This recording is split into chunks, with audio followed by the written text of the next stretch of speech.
Ladies and gentlemen, welcome back to the channel. Today we're talking about a good old gaming publisher, Activision Blizzard. You know, the itsy bitsy little gaming publisher that generated over $1 billion in 3 months for Xbox last year. And for publishers like Activision Blizzard, Electronic Arts, Ubisoft, and Epic Games, they like to make their money off of in-game microtransactions, because only in games like Call of Duty or Fortnite could you sell one in-game skin for a third of a full AAA game. Now, because Steam, the PC platform, is an absolute GOAT, they actually require developers and publishers to notify their consumers when AI-generated content is being used in their video games, and Activision recently had to put that out on their own Call of Duty storefront. For the Call of Duty storefront, it states, "Our team uses generative AI tools to help develop some in-game assets." Now, what's the problem? Well, the problem is that Activision, who normally has created these in-game assets, whether it's in-game skins, cosmetics, emblems, usually likes to sell those cosmetics and other microtransactions for about $18 to $20 a pop if you'd like to buy a bundle, or for singular, maybe about $5 to $10, like, most of the rest of the microtransaction field games in our industry today. Now, the benefit to Activision Blizzard and even say Microsoft, now they have to put less effort into creating in-game assets, and they can still sell those assets for the same price as handcrafted assets. Now, if they did decide to do this, what would be the benefit to the player? Probably nothing. The cosmetics that you would actually be purchasing for full price $20 cosmetics, because Activision Blizzard and other people in the industry feel like it's okay to sell us a skin bundle for a third of the price of a AAA game, but more likely than not for Activision, and more likely than not especially for Microsoft, after spending almost $70 billion in Activision, they're going to want to cut costs as much as possible, and Activision Blizzard, being a publisher that now has to report to Microsoft and try to extract as much money out of their consumer base as possible, is going to want to go for a low effort, low cost interest fee into creating in-game assets, weapon skins, and all of that. And then after they've created that low-cost in-game skin, they're able to sell it at a high-profit $20 price. There are especially problems, in my opinion, with companies like Activision, Epic Games, and let's say Electronic Arts that are using generative AI to create in-game skins, in-game cosmetics, because they already make dirty money. So naturally, them lowering costs and cutting out the developer, the artist, the programmer,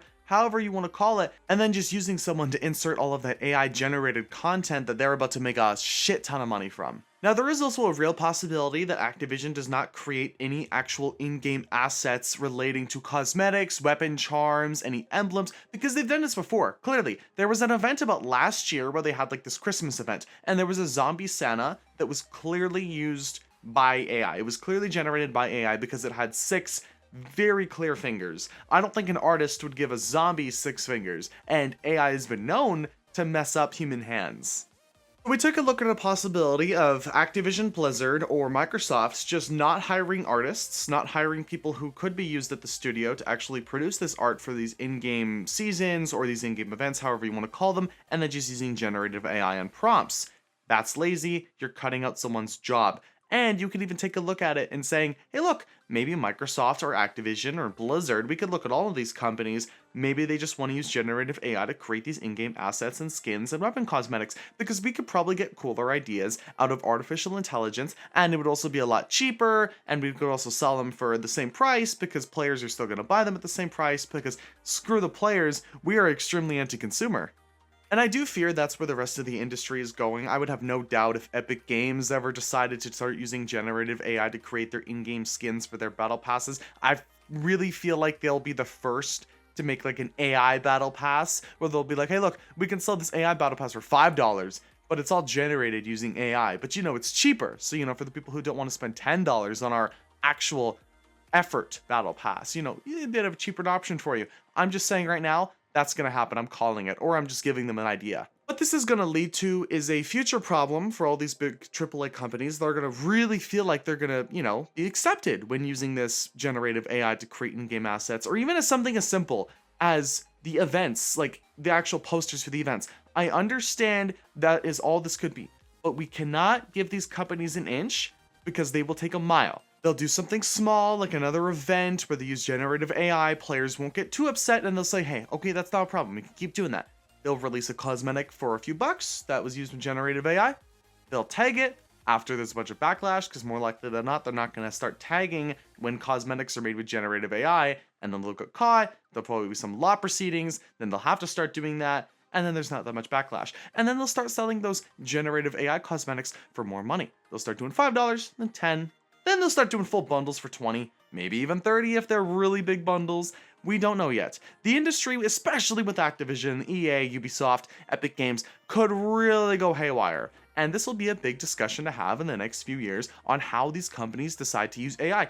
I see AI being used in a way, and one way I would love is like, to the extent, maybe licensing out people's voices and then allowing, like those people allow you to use their voices in your generative AI through RPGs, through dialogue. Like Skyrim mods have it right now, where you can actually use your microphone to talk to an NPC, and the NPC can use AI to talk back to you. I think that's really cool. But I also feel like if you're going to use real life people's voices, license them out, continually pay them when their voice is in that game. And I don't even think you'd have to pay them that much. But that's just me. That's just as far as I'm willing to go for AI generation content when it comes to video games, when it comes to in-game assets, when it comes to the event skins, when it comes to anything like that. It's a big no-go for me, especially when I'm paying to access that content. If I'm buying your game for full price $70 and you're going to start using AI generative content for events, for skins, for all of that, I feel like that my money that I put towards your company that put out a product like Call of Duty, and even though Call of Duty gets continually worse every single year after more seasons have been added, at least through microtransactions, because the start of the game, you know, they'll have the basic skins. 1 month in, they'll start doing all the wacky shit, and you know what? I know people love the wacky shit, and you want to continue that, because I feel like that's, in the majority of your community at least, something that players find enjoyable, even if a lot of people don't like the lack of realism with Call of Duty anymore.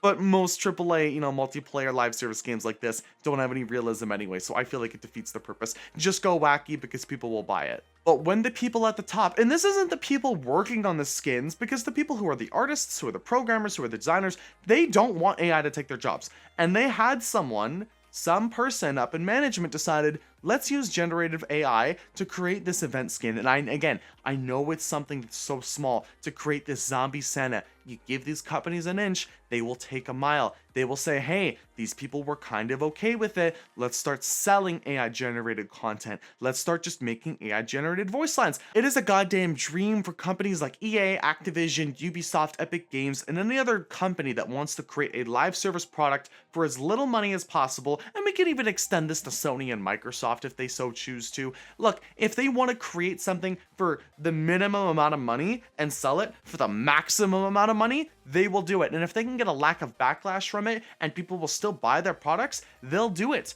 When gaming companies, especially like Activision, because now you have to attach Microsoft to anything that Activision does. You have to attach Xbox to anything that Activision does. And when you have a company like Microsoft that is all in on AI, their future is artificial intelligence, programming, artificial intelligence development. One of their biggest investments right now is Copilot. They have no doubt, I have no doubt that they will attempt to push more artificial intelligence generation for development and to see if they can make money from it in Call of Duty. Because if they can do it in Call of Duty, they're going to do it in the rest of their live service titles. Sea of Thieves, Forza, potentially Halo, potentially Gears, any game that comes out from them that could have a multiplayer aspect and selling cosmetics could have generative AI in the future, because they saw Activision do it, they saw that people were fine with it, or that people were begrudgingly fine with it, and they can do it as well. And it's under the same company anyway, and they have some of the most powerful AI tools on the planet, so they can do it the best. I would love to know specifically what Activision is using these AI tools for though, like for the future. Is it just the event backgrounds? Are they creating cosmetics?